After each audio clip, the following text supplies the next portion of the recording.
Hello students, Pallav physics के amazing platform पे आपका स्वागत है। तो आज हम लोग आज जो रिसेंटली आपका जे मेंस का एग्ज़ाम हुआ है, उसी के क्वेश्चन हम लोग आज लेने वाले हैं। ठीक है, उसी के क्वेश्चंस देखेंगे। आप मैच कर सकते हैं आपका कितना सही हुआ है ना। तो चलिए शुरू करते हैं। तो ये क्वेश्चन है, find the radius of curvature. ये आपके पेपर में किस नंबर में है ये मुझे एग्जैक्टली नहीं मालूम, वो आप देख लें। क्वेश्चन बाकी ये होगा, find the radius of curvature of common surface of two bubbles, है ना। ये सोप बबल्स है, टू सोप बबल्स होगा। सोप बबल्स लिखने को रह गया शायद मेरा, यहाँ पे ये सोप बबल्स होना चाहिए था। ठीक है, radius of curvature of common surface of two soap bubbles, ये क्वेश्चन होगा। तो ये क्वेश्चन मैंने अपने चैनल पे ही बता के रखा है ना। फ्लूइड मैकेनिक्स चैप्टर में ये मैंने बता के रखा है ऑलरेडी। तो चलिए इसको देख लेते हैं फिर से एक बार। तो दो सोप बबल है, ठीक है। तो एक सोप बबल है R1 रेडियस का, ठीक है। ये कुछ R1 रेडियस का ये एक सोप बबल है, ठीक है। और दूसरा सोप बबल जो है वो छोटा है, मतलब R2 रेडियस का है, तो डेफिनेटली छोटा ही है वो। ये एक सोप बबल है R2 रेडियस का, ठीक है। ये कुछ R2 रेडियस का ये दूसरा सोप बबल है, ठीक है। और इसके बाहर एटमॉस्फेरिक प्रेशर तो है ही P नॉट, है ना। ये एटमॉस्फेरिक प्रेशर P नॉट या PATM ये आप लिख सकते हैं। इस soap bubble R1 radius of curvature वाले के अंदर का जो प्रेशर है वो उसको कह रहे हैं P1। और ये इस छोटे वाले के इसके अंदर जो है ये है P2, है ना। ये pressure inside the soap bubble P1 और P2। तो पूछा है radius of curvature of common surface, है ना। कॉमन सरफेस मतलब ये दोनों जब कोलेस करेगा, इस तरह से समझे तो कॉमन सरफेस जो बनेगा, मतलब इसको ऐसे कह लें, इसको ऐसे कह लें, ये ऐसे जब बन जाएगा ऐसा कुछ, है ना। ये ऐसा कुछ, ठीक है। ये ऐसा कुछ बन जाएगा ना। ये ऐसा कुछ कोलेस करके बन जाएगा। तो फिर इसका रेडियस ऑफ कर्वेचर का जो कॉमन सरफेस, ये जो कॉमन सरफेस बनेगा, ये इसको मैं दूसरे कलर से दिखाऊं, इसको मैं दूसरे कलर से दिखाऊं ये कॉमन सरफेस को।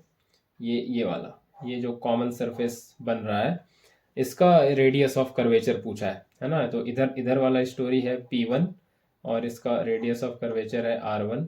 और इधर वाला स्टोरी है R2 और इसका प्रेशर इधर P2 और बाहर प्रेशर P नॉट तो है ही, ठीक है। ये पूछा है, तो कॉमन सरफेस का रेडियस ऑफ कर्वेचर पूछा है। तो इस वाले के लिए, है ना, ये बड़े वाले के लिए अगर हम लिखें सोप बबल से जो एक्सेस प्रेशर लिखते हैं वो वाला इक्वेशन लिखें, तो क्या लिखेंगे यहाँ पे, ये हो जाएगा P1, है ना। और ये हो जाएगा equal to P naught plus 4S/R1, ये होगा, है ना। और ये दूसरा वाला होगा P2 equal to P naught plus 4S/R2। तो P नॉट एटमॉस्फेरिक प्रेशर तो कांस्टेंट है, सरफेस टेंशन सोप बबल है तो सेम ही होगा दोनों के केस में। R1 R2 इस पे डिपेंड करेगा कि किसके अंदर प्रेशर ज़्यादा है। तो डेफिनेटली ये P नॉट कांस्टेंट है, ये 4S भी कांस्टेंट है, तो R1 पे डिपेंड करेगा ये pressure inside the soap bubble. तो R1 ये नीचे आ रहा है ना। तो R1 अगर ज़्यादा होगा तो P1 कम होगा और R2 कम होगा तो P ज़्यादा होगा। तो ये दिख रहा है यहाँ पे R2 कम है ना। यहाँ कंडीशन दिया हुआ है R1 ग्रेटर देन R2। तो R1 ज़्यादा होगा तो P1 कम होगा, इनवर्स रिलेशन। और यहाँ पे R2 कम है तो P2 ज़्यादा होगा। तो यहाँ से क्या आइडिया मिल रहा है कि ये जो P2 है ये ज़्यादा होने वाला है P1 से, है ना। ये P2 ज़्यादा होने वाला है P1 से, ठीक है। तो हमको radius of curvature common surface का निकालना है, ये वाले सरफेस का निकालना है ना। ये इसका निकालना है, दोनों सोप बबल का जो ये कॉमन सरफेस है इसका रेडियस ऑफ कर्वेचर निकालना है। तो जैसे अलग अलग सोप बबल था वहां पे ऐसे सोचे कि ये P1 और P नॉट, ये P2 और P नॉट। तो यहाँ पे ये रेडियस ऑफ कर्वेचर बन रहा है, तो इसको ऐसे समझ लें, ये थोड़ा आसान रहेगा समझने पॉइंट ऑफ व्यू से, कि ये रेडियस ऑफ कर्वेचर है, ये एक तरफ P1 है और एक तरफ P2 है। यहाँ पे जैसे लिखते थे P1 equal to P naught plus 4S/R1 या P2 equal to P naught plus 4S/R2। तो यहाँ पे कहानी ऐसी थी कि ये रेडियस ऑफ कर्वेचर ये कुछ ऐसा, और ये इधर अंदर P1 और बाहर P नॉट, या इसको ऐसे कह लें अंदर P2 और बाहर P नॉट। यहाँ पे ये जब कॉमन रेडियस ऑफ कर्वेचर बन रहा है तो एक तरफ P1 है और एक तरफ P2 है ना, तो इसी के रिलेटिव में लिखना पड़ेगा, है ना, इसी के रिलेटिव में लिखना पड़ेगा। तो यहाँ पे हम लोग अब आगे लिखेंगे इस तरह से, P2 जो प्रेशर ज़्यादा है वो किससे ज़्यादा है, P1 से, और कितने से ज़्यादा होगा, 4s/r, है ना, रेडियस ऑफ कर्वेचर कॉमन, तो इसको r कॉमन कह देते हैं, है ना, कॉमन सरफेस का। ठीक है, तो ये यहाँ से हो जाएगा P2 माइनस P1 और ये इधर हो जाएगा 4s/r कॉमन। ठीक है, ये यहाँ से ऐसे हो जाएगा। तो P2 माइनस P1 क्या होगा, अगर हम यहाँ से देखें, ये P2 माइनस P1, इस दोनों इक्वेशन को लिखें यहाँ पे, ये P2 और माइनस P1, तो ये हो जाएगा P0 plus 4s/r2 minus P0 minus 4s/r1, तो ये बनेगा 4s, कॉमन ले लें, 1/r2 माइनस 1/r1, ये बन जाएगा। तो इसी को हम लोग सब्स्टिट्यूट कर देते हैं आगे, 4s 1/r2 माइनस 1/r1, तो यहीं पे लिख देंगे, यहाँ पे P2 माइनस P1 की जगह 4s 1/r2 माइनस 1/r1, और ये हो जाएगा 4s/r कॉमन। ठीक है, तो ये कितना आ जाएगा, ये 4s तो कैंसिल हो जाएगा, इधर से एलसीएम लेंगे इधर, तो ये बनेगा r1 r2, और इधर r1 ऊपर जाएगा माइनस r2, और ये बन जाएगा 1/r कॉमन। तो इसको r कॉमन को रेसिप्रोकेट कर दें, ऊपर कर दें, तो ये r1 r2 ऊपर आ जाएगा और ये नीचे आ जाएगा r1 माइनस r2। तो r1 r2 bye r1 minus r2 ये सही ऑप्शन है। जिस भी ऑप्शन में ये आपको दिख रहा है उसको प्लीज मार्क कर लें और वो सही है, और अगर आपने सही मार्क्स किया तो आपको पूरे मार्क्स मिलने वाले हैं। गलत हुआ तो फिर पता ही है क्या होना है, बताने की जरूरत है नहीं, है ना। तो इसका जो सही आंसर है वो है r1 r2 divided by r1 minus r2।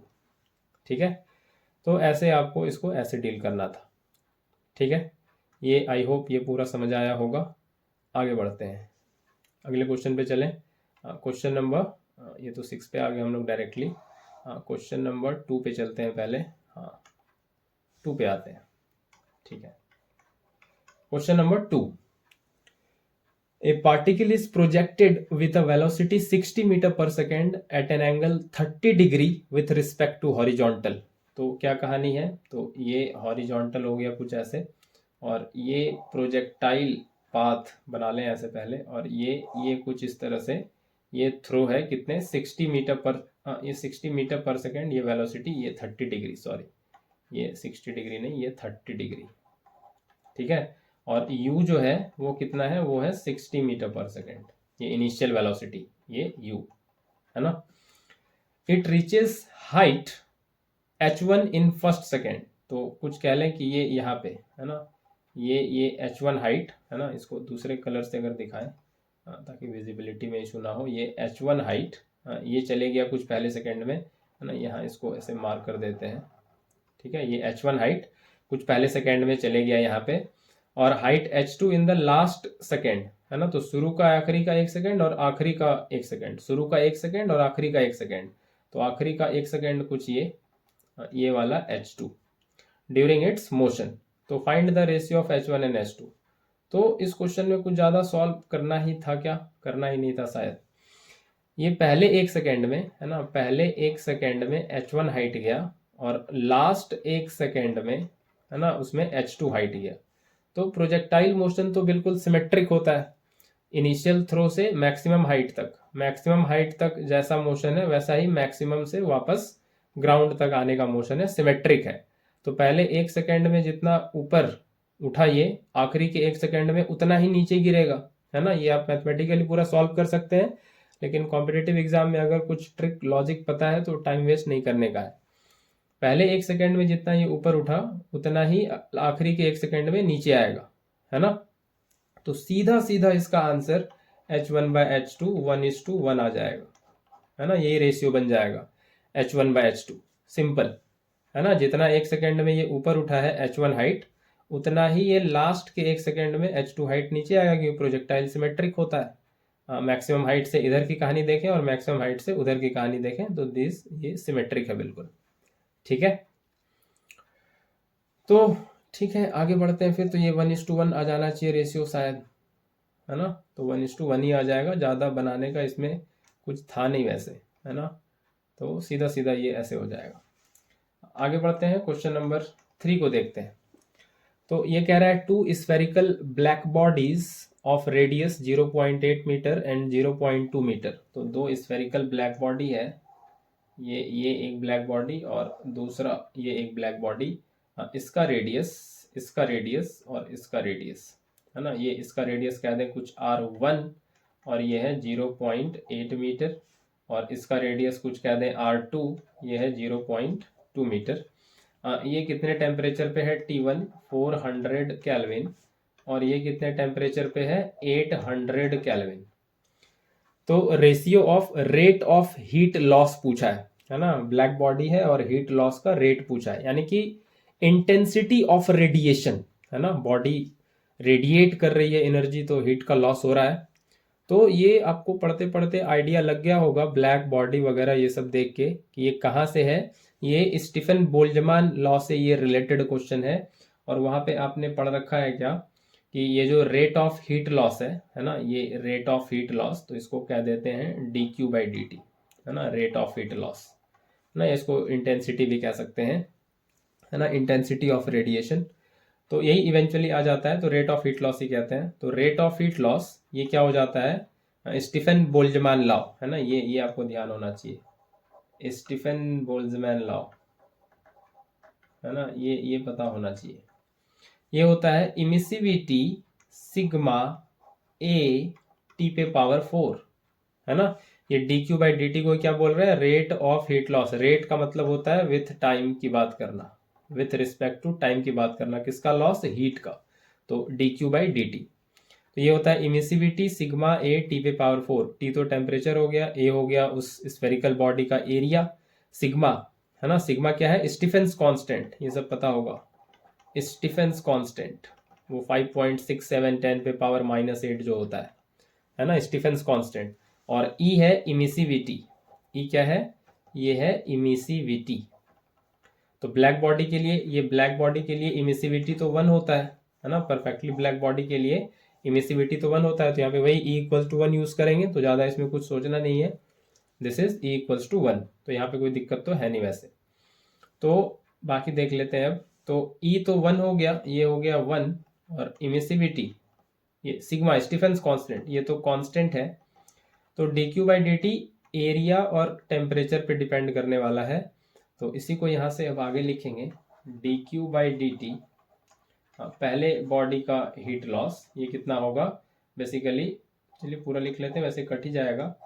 A1 T1 पे पावर 4, और ये रेशियो ले रहे हैं dQ/dt, और ये दूसरे बॉडी का, तो ये यहाँ से हो जाएगा emissivity sigma A2 T2 power 4।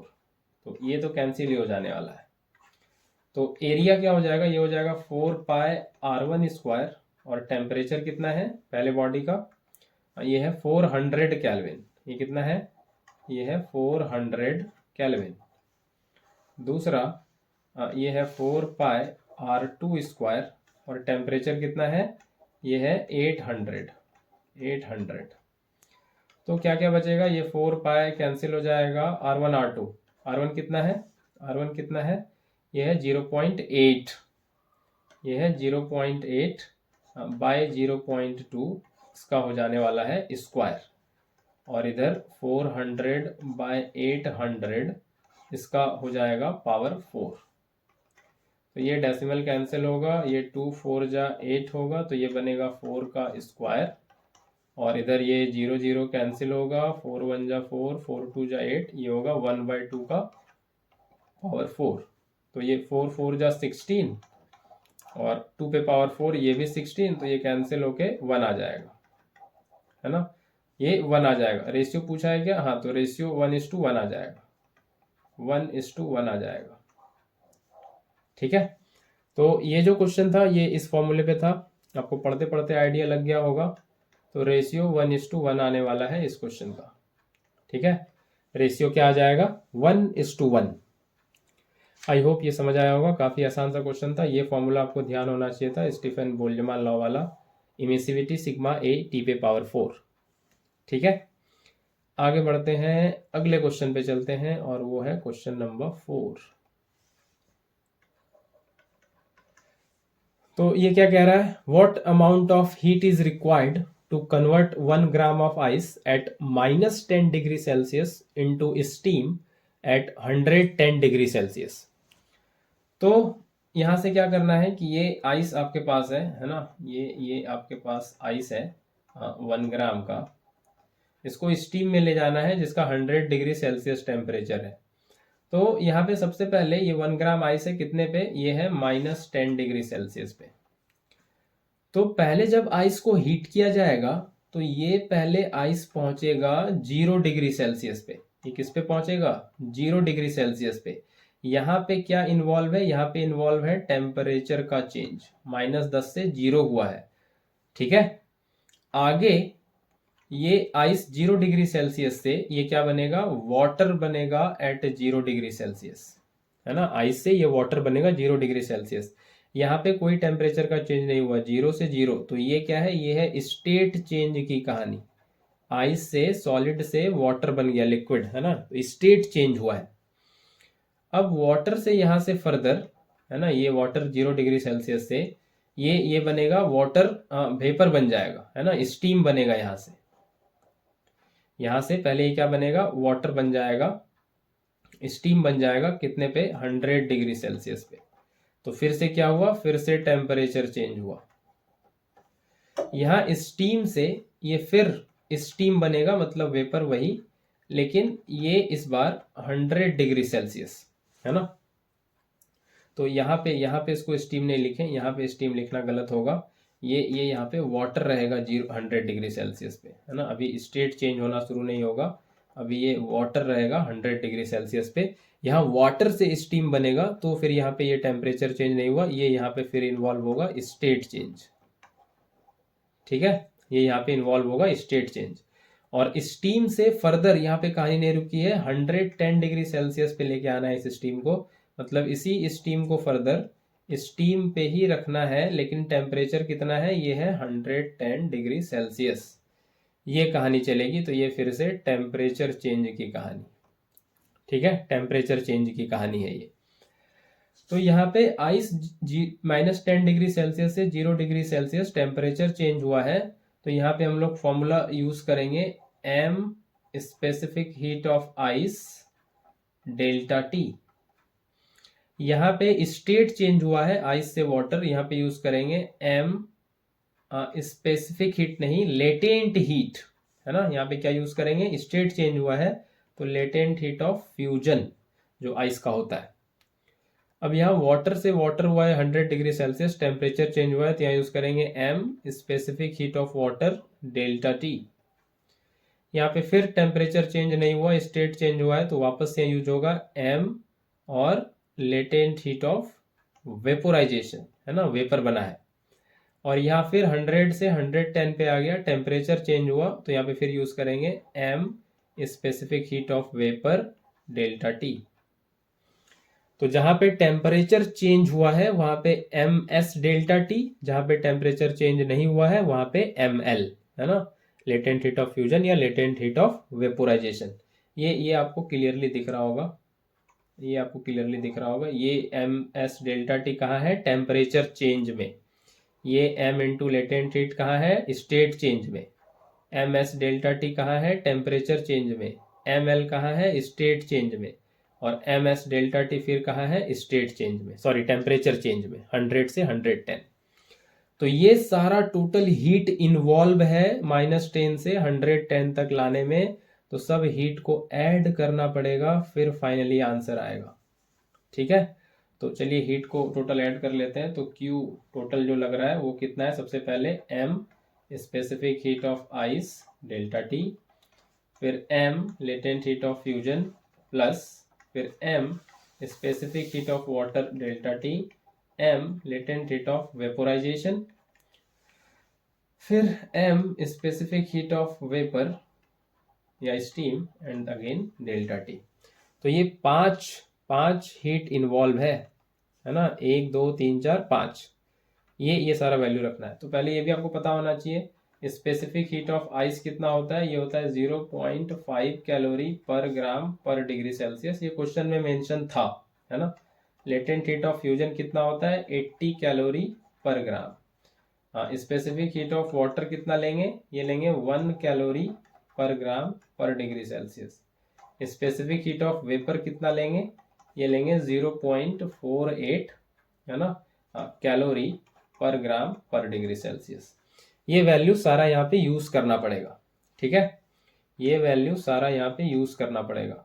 तो Q इक्वल टू यूज करेंगे, मास कितना है 1 ग्राम दे रखा है, specific heat of ice 0.5, temperature का चेंज -10 से 0 यानी कि 10, प्लस ये मास फिर से 1, लेटेंट हीट ऑफ फ्यूजन कितना है 80, फिर ये मास 1, specific heat of water 1, change in temperature 0 से 100 तो 100, मास 1, latent heat of vaporisation, latent heat of vaporisation नहीं लिखे तो ये लिख लेते हैं यहाँ पे, ये हो जाएगा 540 कैलोरी पर ग्राम।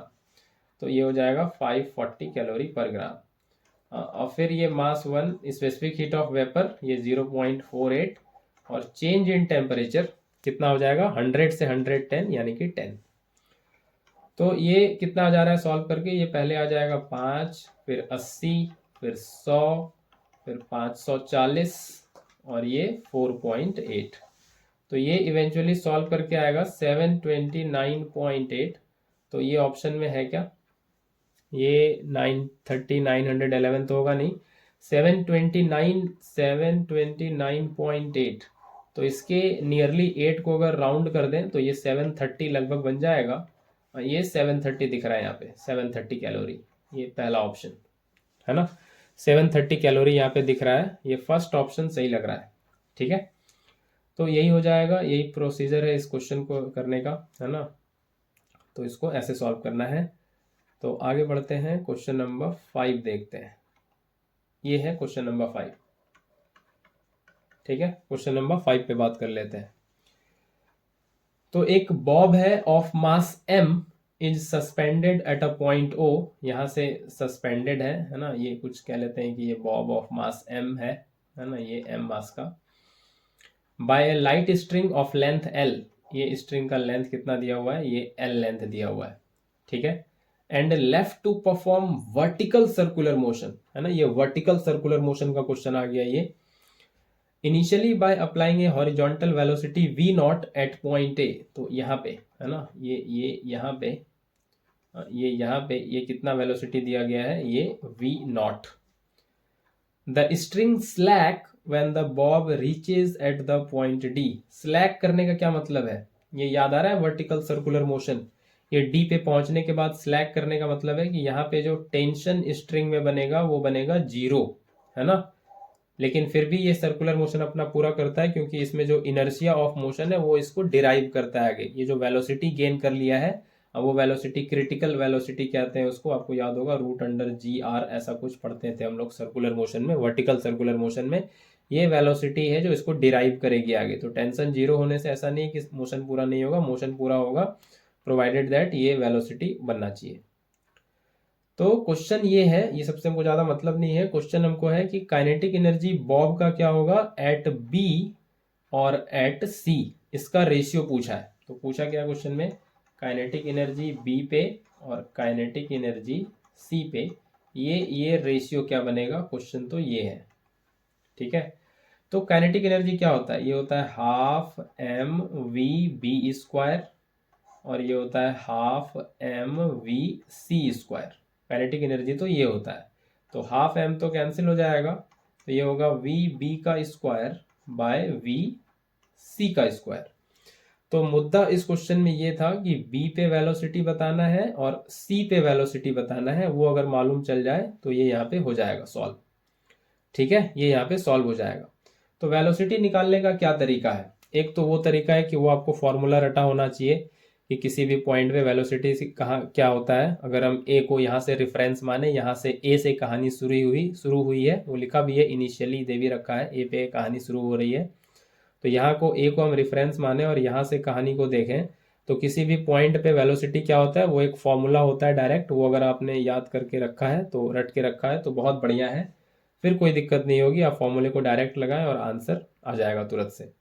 अगर किसी को फॉर्मूला याद नहीं है ना, लॉजिक पे चलते हैं ज़्यादा, फॉर्मूला याद नहीं रहता, तो फिर ये तरीका आप खेल सकते हैं, मेरा वाला तरीका। क्या है मेरा वाला तरीका? मेरा वाला तरीका ये है कि टोटल एनर्जी कंजर्व होता है। ये आपने बहुत बार पूरे फिजिक्स में पढ़ा होगा, किसी भी सिस्टम में टोटल एनर्जी कंजर्व रहता है। तो वर्टिकल सर्कुलर मोशन में भी किसी भी टाइम पे, किसी भी पॉइंट पे टोटल एनर्जी हमेशा क्या रहने वाला है? टोटल एनर्जी रहेगा हमेशा कंजर्व, हमेशा कंजर्व रहेगा टोटल एनर्जी। ठीक है, तो किसी भी हम पॉइंट को लेके आगे बढ़े, जैसे अभी फिलहाल ए को और बी को ले रहे हैं, है ना, ए और बी को ले रहे हैं, तो ए और बी को देखें तो हम ये कह रहे हैं कि जो टोटल एनर्जी ए पे होगा वही एनर्जी टोटल बी पे होना चाहिए, तभी तो एनर्जी कंजर्व होगा। ऐसा नहीं ए के पास जो एनर्जी था वो बी पे जाते जाते थोड़ा लॉस हो गया, ऐसा नहीं। टोटल एनर्जी हमेशा कंजर्व होता है। तो एनर्जी क्या है? Potential energy at A, kinetic energy at A, potential energy at B, kinetic energy at B. ये मेरा तरीका है कि फॉर्मूला बहुत को याद नहीं रहता है।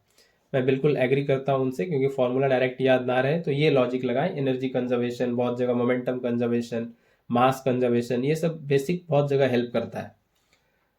तो पोटेंशियल एनर्जी और काइनेटिक एनर्जी देखें यहाँ पे अब, तो ए मेरा रेफरेंस है और रेफरेंस पे ये एजम्पशन रहता है कि पोटेंशियल एनर्जी जीरो है ना। तो यू ए पे क्या रेफरेंस मान रहे हैं? ये पोटेंशियल एनर्जी जीरो ए पे, तो ए पे तो पोटेंशियल एनर्जी जीरो हो गया। काइनेटिक एनर्जी क्या होगा? हाफ एम, और ए पे वेलोसिटी दिया गया है वी नॉट, वी नॉट का स्क्वायर। ठीक है, वी नॉट का स्क्वायर। यू बी ये क्या होगा? इसको अभी लिखते हैं, और ये हाफ है ना, तो इसको इसको इसको अभी लिखते हैं, तो इसको थोड़ा थोड़ा हाफ एम और बी पे वेलोसिटी वी बी का स्क्वायर, ये तुमको फाइंड करना है ना। तो बी पे पोटेंशियल एनर्जी जान लेना एक इशू हो सकता है, ये अगर समझ में आता है तो फिर कोई दिक्कत नहीं है इस क्वेश्चन में। तो बी पे पोटेंशियल एनर्जी क्या होगा? तो यहाँ पे ध्यान से देखें, इसको मैं थोड़ा बाहर निकाल के यहाँ बता रहा हूँ, यानी नहीं तो यहाँ हौच पौच वाला सिनेरियो हो जाएगा। इसको बाहर निकाल के यहाँ बताते हैं। ठीक है, तो ये यहाँ पे सेंटर, और यहाँ से ये बॉब है, ये यहाँ पे गया, ये यहाँ पे बॉब बी पॉइंट पे, ये ए, और ये सेंटर ओ, ये यहाँ पे इस तरह से, और ये कितना है? ये 60 डिग्री दे रखा है, और ये एल है ना। तो यहाँ पे हमको ये जानना है कि बी पॉइंट पे पोटेंशियल एनर्जी कितना है ना। तो ये एल है, तो ये भी एल है ना, ये रेडियस तो फिक्स रहेगा। ठीक है, तो पोटेंशियल एनर्जी क्या होता है? पोटेंशियल एनर्जी ये होगा यहाँ पे बेसिकली ग्रेविटेशनल पोटेंशियल एनर्जी। ये यहाँ से यहाँ आया है तो वर्क डन हुआ, तो ग्रेविटेशनल पोटेंशियल एनर्जी के फॉर्म में स्टोर होगा, और वो कितना होगा? वो होता है एम जी एच, है ना, एम जी एच, यही तो होता है gravitational potential energy, M G H. तो यहाँ पे ये एम जी, ये तो ठीक है ना, ये इसका वेट हो जाएगा यहाँ पे। और ये कितना हाइट यहाँ से यहाँ जो गया, तो ये यहाँ से ये कितना वर्टिकली ऊपर गया, यही तो है ये हाइट, जो अपने रेफरेंस से ये कितना ऊपर उठा। ये तो होता है ना ग्रेविटेशनल पोटेंशियल एनर्जी, जो स्टोर होता है रेफरेंस से कितना वो ऊपर गया, उसमें जो एनर्जी स्टोर होती है उस सिस्टम में, वो ग्रेविटेशनल पोटेंशियल एनर्जी है। तो एच कितना होगा? ये एल है ना, इसको मैं दूसरे कलर से लिखूं, ये एल है, और इसका वेक्टर रिजोल्यूशन करेंगे तो ये वाला है ना, इसका वेक्टर रिजोल्यूशन इस वाले की तरफ, ये इस वाले की तरफ, ये यहाँ तक, ये यहाँ तक, ये कितना बनेगा? तो ये वाला पार्ट लिख रहे हैं, ये बनेगा एल कॉस थीटा, है ना, वेक्टर रिजोल्यूशन करके यहाँ तक, ये ब्लैक वाला यहाँ तक, ये बनेगा एल कॉस थीटा। और ये पूरा है एल, तो ये वाला हाइट कितना होगा? ये वाला हाइट हो जाएगा एल पूरा, उसमें माइनस करेंगे एल कॉस थीटा को। तो ये वो डिजायर्ड हाइट है जो ये बॉब ए से बी तक गया है, जितना हाइट ऊपर। तो यहाँ एल की जगह लिखेंगे L minus L cos theta, ये हाइट। ठीक है, ये हाइट। तो यही पोटेंशियल एनर्जी बी के पास है, तो ये यहाँ पे लिखेंगे M G L minus L cos theta. ठीक है, और ये प्लस में हाफ एम वी स्क्वायर तो है ही। ठीक है, यहाँ तक ये इतनी बात समझ आ रही है। तो अब कुछ नहीं है, ये हाफ कैंसिल हो जाएगा, ये m कैंसिल हो जाएगा, ये m कैंसिल हो जाएगा। ठीक है, और यहाँ पे ये हो जाएगा, इसको इधर कर लें, V naught square by 2 minus G L minus L cos theta, और ये इधर हो जाएगा कितना, हाफ वी बी स्क्वायर। ठीक है, ये इतना आ जाने वाला है। अब आगे देख लें, आगे अगले स्लाइड में, तो ये हो जाएगा हाफ वी बी स्क्वायर। ये मैं आपको बता रहा हूँ कि अगर आपको नहीं पता है डायरेक्ट फॉर्मूला तो आप ये एनर्जी कंजर्वेशन लगा के काम कर सकते हैं। वी नॉट स्क्वायर बाई 2 है ना, वी नॉट स्क्वायर बाई 2, और ये minus G L minus L cos theta. तो ये वी बी स्क्वायर बनेगा, 2 को हटा दें, we naught square minus 2g, और ये बनेगा L minus L cos theta. यहाँ से एल भी कॉमन कर सकते हैं, माइनस 2gl, ये बनेगा 1 माइनस कॉस थीटा, और यहाँ से वी बी स्क्वायर ये बन जाएगा। ठीक है, यही बन जाएगा वी बी स्क्वायर। ये आप यूज़ कर सकते हैं यहाँ से डायरेक्टली। तो ये वी बी स्क्वायर कितना आ जाएगा, तो ये वी नॉट स्क्वायर तो है ही, माइनस 2gl भी है, 1 माइनस कॉस थीटा, थीटा कितना दे रखा है 60, तो ये हो जाएगा कॉस 60 डिग्री। तो ये V naught square minus 2gl, 1 minus cos 60 कितना हो जाएगा, हाफ, तो ये बनेगा half V naught square minus 2gl, और ये हाफ बनेगा, तो ये 2 कैंसिल हो जाएगा, तो ये कितना आ जाएगा, V naught square minus gl, है ना, ये कंडीशन बन रहा है। तो वी बी स्क्वायर आ रहा है कितना, ये आ रहा है V naught square minus gl। थोड़ा लेंदी लग सकता है, लेकिन ये अगर आपको फॉर्मूला याद नहीं है तो ये बता रहा हूँ, अगर मैं ये मुझे तो याद है, मैं डायरेक्टली ये यूज़ कर सकता था, बट ये आपको बताया नहीं कि कैसे आता है। तो बस अब यहाँ से वी नॉट पता कर लेना है ना। वी नॉट क्या है, इस ए पे वेलोसिटी है जो इनिशियली दिया गया है। तो क्या ये आपको पता है ये कितना देना चाहिए ताकि ये डी तक पहुंच जाए, ये सब इसलिए लिखा हुआ है, string slack when the bob reaches at D. तो डी तक बॉब पहुंच जाए, आगे कहानी चले, तो ये कहानी तभी पॉसिबल होगी जब वी नॉट ये कितना हो, ये आपको याद होना चाहिए, रूट अंडर 5gr। ये भी डिराइव करके मैं भी दिखा सकता हूँ, लेकिन उतना टाइम नहीं है अभी। तो अभी इसको आपको याद रखें, ये V not root under 5gr अगर है तो ये डी तक पहुंचेगा और फिर आगे भी चले आएगा। तो रूट अंडर 5gr, तो आर मेरा यहाँ पे एल है, तो इसको 5gl लिखेंगे, आर की जगह मेरा क्या है एल। तो root under 5gl V naught का वैल्यू है, तो इसको यहाँ पे लिख लेते हैं हम लोग अब कि ये वी बी स्क्वायर हो जाएगा, वी नॉट की स्क्वायर कितना हो जाएगा 5gl, रूट हट जाएगा स्क्वायर से, और माइनस gl, तो ये वी बी स्क्वायर आ रहा है 4gl, वी बी स्क्वायर आ रहा है 4gl। ठीक है, कितना आ रहा है 4gl आ रहा है। चलिए वी बी आ गया, अब वी सी कर लेते हैं, है ना, वी सी। तो इसी फॉर्मूले को यूज करेंगे, ये वाला, इसी फॉर्मूले को यूज करेंगे, बस हम बार बार डिराइव नहीं करेंगे। तो ये वी सी स्क्वायर, ये V naught square minus 2gl, 1 minus cos theta. तो अब देखना पड़ेगा कि सी पॉइंट पे कितना एंगल बन रहा है। तो ये रहा सी पॉइंट, तो रेफरेंस से लेंगे, ये यहाँ से स्टार्ट है कहानी ए से, तो ये 60 है, ये 60 है, तो ये वाला भी कितना होगा 60, है ना, तभी तो स्ट्रेट एंगल 180 बनेगा। तो सी पॉइंट की बात करें तो यहाँ पे एंगल कितना लेंगे, ये रेफरेंस है ना, ये वाला, इसको अलग कलर से दिखाएं, ये वाला, है ना, ये वाला, है ना, ये यहाँ पे, ये यहाँ पे रेफरेंस है, तो यहाँ से कितना एंगल होगा, ये 60 और ये 60, ये 120, है ना, ये इधर से नहीं ले लेना है, यहाँ से रेफरेंस लिए हैं, ये 120, ये ए से सी तक, ये कितना हो गया 60 और 60, ये 120 हो गया है एंगल अब।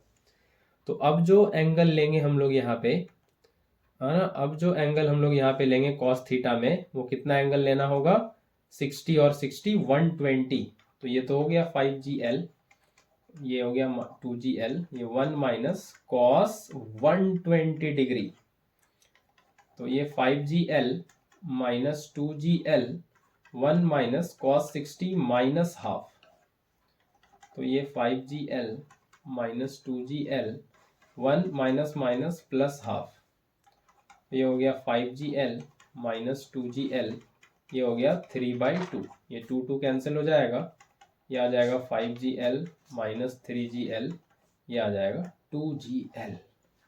ठीक है, ये आ जाएगा 2GL। तो इसको अगर रेशियो ले लेंगे अब बस सीधा सीधा, है ना, ये VB स्क्वायर, ये VC स्क्वायर जो शुरू में रेशियो आना था, तो ये आ जाएगा 4GL बाई 2GL, ये GL कट जाएगा, 2 2 जा 4, ये 2/1 आ जाएगा VB बाई VC स्क्वायर। और यही हम लोग काइनेटिक एनर्जी निकालने के लिए ढूंढ रहे थे, यही तो है VB square by VC square. इसका वैल्यू क्या आया 2/1, यानी कि 2 वैल्यू आ गया। तो ये दिख रहा है फर्स्ट ऑप्शन में, फर्स्ट ऑप्शन में दिख रहा है 2। ठीक है, तो ये 2 जिस भी ऑप्शन में है ये सही है ना। तो इस ऑप्शन के साथ आप जा सकते हैं। ठीक है, आगे बढ़ते हैं अगले क्वेश्चन पे, और अगला क्वेश्चन नंबर 6, ये 6 नंबर क्वेश्चन है। तो in the diagram given below the value of coefficient of thermal conductivity, तो थर्मल कंडक्टिविटी का क्वेश्चन आ गया। ये K1 दिया हुआ है, K2 दिया हुआ है, K3 भी दिया हुआ है। टेम्परेचर लेफ्ट मोस्ट एंड पे 100 है, राइट मोस्ट एंड पे 0 है, और जंक्शन यहाँ पे ये टेम्परेचर बीच का ये थीटा है ना, ये थीटा है, तो ये थीटा ही पूछा है। तो ये जो पिक्चर ऐसा दिया था ना, इसको आपको ऐसे समझना पड़ेगा, यहाँ पे ये ऐसा ही पिक्चर था, है ना, ये इसमें ये नहीं कि ये ऐसा क्यों, ये आपको समझना पड़ेगा कि ये अगर लेंथ कुछ L है तो ये भी कितना है, ये L है ना, ये पिक्चर से लग रहा था, दिख रहा था ऐसा। ठीक है, ये इस पूरे एरिया को अगर मैं A कहूँ तो ये दोनों आधा आधा A/2 हो जाएगा। तो सुविधा के लिए ये कर रहे हैं कि इसके एरिया को कह रहे हैं 2A, तो इसका एरिया बनेगा A और इसका एरिया भी बनेगा A, है ना। ये हमको यूज पड़ेगा आगे भी सॉल्यूशन में, इसलिए पहले इसको लिख ले रहे हैं। ये L, ये 2A, तो ये A और A।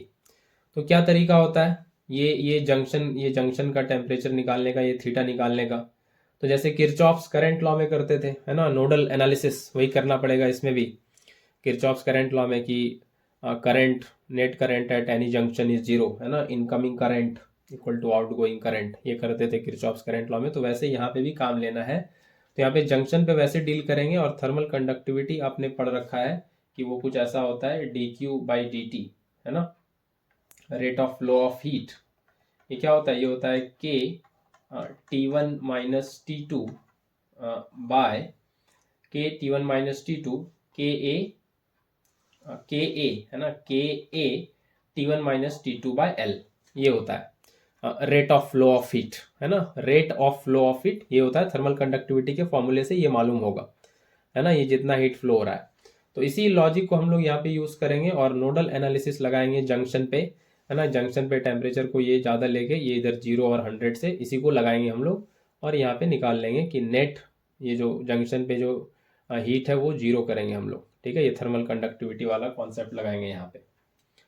तो वही यहाँ पे कर लेते हैं। तो जंक्शन पे टेम्परेचर है थीटा, तो यहाँ पे लिखेंगे थीटा, है ना, थीटा माइनस क्या है 100 डिग्री सेल्सियस, है ना। तो ये हो गया T1 माइनस T2, ठीक है। और ये क्या हो जाएगा KA, तो पहले वाले के लिए लिख रहे हैं 1 के लिए, तो K1 और उसका एरिया है A, और बाय उसका लेंथ तो L ही माने है। दूसरा वाला फिर K2 और A, और ये फिर theta minus 100, left most and he है, और डिवाइडेड बाय ये L। फिर ये K3, ये इसका एरिया 2A, और ये फिर थीटा माइनस 0 डिवाइडेड बाय ये भी L, और ये 0, है ना। बिल्कुल किरचॉफ्स करंट लॉ जैसा, ठीक है, किरचॉफ्स करंट लॉ जैसा बिल्कुल यहाँ पे काम लेना है। तो सब कुछ कट जाने वाला है। L ये तो 0 हो जाएगा उधर जाके, ये A भी कांस्टेंट है, ये भी 0 हो जाएगा उधर जाके, है ना। तो K1 कितना दे रखा है, ये पहले देखना होगा। K1 60, K2 120, K3 135। तो K1 60 है, और ये थीटा माइनस 100, और K2 120 है, ये थीटा माइनस 100, K3 135 है और इंटू 2 भी है और थीटा -0। तो ये हो जाएगा कितना, ये 0 0 भी काट दें यहाँ से, है ना, ये 0 0 भी काट दें, तो ये यहाँ पे कितना बनेगा, 270 बन जाएगा। तो ठीक है, काट लेते हैं, 6 थीटा -100 और ये यहाँ पे 12 थीटा -100 और यहाँ पे 270 है ना, 270 बन रहा है। तो ये यहाँ पे 0 कट गया, 227 थीटा -0 है ना, ये बनेगा ना 135 इंटू 2, ये कितना बनेगा 270। इसका 0 हटा दिए यहाँ से और 727 लिख रहे हैं, 120 का भी 0 हटा दिए, 60 का भी 0 हटा दिए, ये सब कैंसिल हो गया। तो ये आ गया 6 थीटा -600 प्लस 12 थीटा -1200 और ये 27 थीटा -0 है ना, ये थीटा -0 है, तो ये तो 0 हो गया फर्दर, इसको नहीं ही लिखें तो बेहतर है। 227 थीटा ये हो गया। तो 27 थीटा और ये 12 थीटा और ये 6 थीटा, तो ये कितना हो गया इधर, ये हो गया 27 और 12 39 और 6 45 है ना, तो ये हो गया 45 थीटा और वो इधर हो गया 1800 0। तो थीटा हो गया 1800 बाय 45 और ये हो जाएगा कितना 4 और 0 यानी कि 40। ठीक है, तो ये आ रहा है 40, तो 40 डिग्री सेल्सियस यहाँ दिख रहा है पहले ऑप्शन में, ये सही लग रहा है। तो यहाँ पे आपको नोडल एनालिसिस लगाना था, है ना, इस जंक्शन पे नोडल एनालिसिस लगाना था, जैसे किरचॉफ्स करंट लॉ में लगाते थे, बिल्कुल वैसा ही कुछ। ठीक है, तो थीटा -100 और इधर का सारा ये थर्मल कंडक्टिविटी के फॉर्मूले के हिसाब से ये इसको यूज करना था, है ना।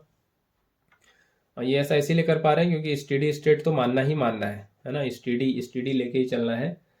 तो ये आपको ध्यान में आ रहा होगा, ये स्टेडी स्टेट में लगाते थे हम लोग, ये वाला है ना, dq/dt कहाँ यूज करते थे, स्टेडी स्टेट के लिए।